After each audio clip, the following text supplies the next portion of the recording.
念杜牧传的时候的，我的当时这个内心当中呢，也是非常的这个充满信心，就是可以说是这种被星星的这种泪水呢，就是一直止不住。我就心里面也并没有像我怎么都没有像，但是我从小都是一直这个祈祷。一方面呢，就是比较这个上心，就是没有见到过，除了唐卡和杜牧像以外，没有见到就是真实的这个杜牧，就是也有点这个伤心的。另一方面的话呢，我在想我们现在轮回当中呢，就是有这么多的众生是很痛苦的，就是一定要就是祈祷，就是让这个杜牧的这个加持来，对有缘的众生呢，还是继续就是解除这个苦难呢。其实我们今天在座听课的人都是应该说很幸运的，就是身体也算是健康的，就是然后有吃的有穿的。当然每一个人心里不一定满足，就是觉得每个人可能有自己的这种痛苦，但实际上我们算是比较不错的了。在我们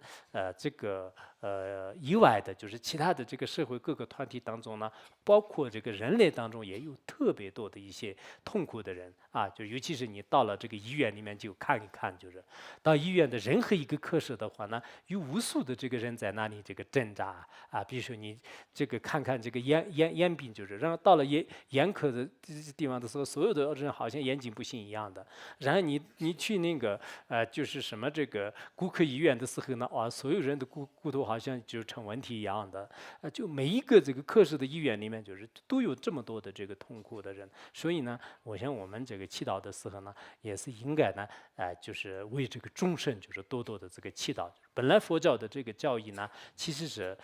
有些人说是佛教是到底是利他还是利自己啊？就也有这种说法。其实这个佛教是应该可以说是利他利自己的，但是我们修行佛教的人呢，上等人士就是完全是利他，就是不顾自己的；中等人是利他利己的，然后下等人呢，就是只是利自己的。就是自己想获得这个解脱的，这一点我们大家应该就佛教是就是完全是最究竟的这个利他的精神，但是我们修行人呢，看就是把它运用的时候，用到什么样的这个程度，就这一点有关系。因此我们祈祷杜牧的时候呢，最好也是多想一下，就是我们身边或者我们眼睛看不到、耳朵听不到的地方呢，还有无数的众生呢，就是正在这个受苦啊，就是悲伤啊、哭泣啊，就特别就是难受，就是那么希望呢，就是依靠这个杜牧的非常迅速的价值呢，就是让他们就是解脱啊。当然解脱的话呢，也并不是完全没有因缘的，有些是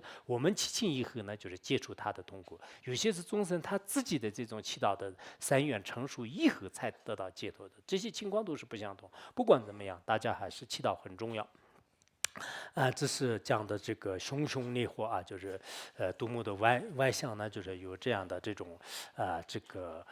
修行的观相当中呢，就是也有这个杜牧的这种观修法呢当中呢，就是也有一些这个修法当然这个修行呢，原来有一个闭关的人呢，就是他就观这个愤怒本尊，观愤怒本尊，就然后他自己也不太会观，但是他看到这个佛像呢，就是外面都有这个燃火的，就是然后呢，他想是我应该可能这样灌呢好一点。结果他在灌的时候呢，正是他的那个闭关房呢，以其他的原因呢，就是开始起火了。刚开始起火的时候呢，他想是我灌的可能就是原因吧，就是这是一种言想吧，就是也一直忍着，一直忍着，就是后来呢，就是觉得好像这个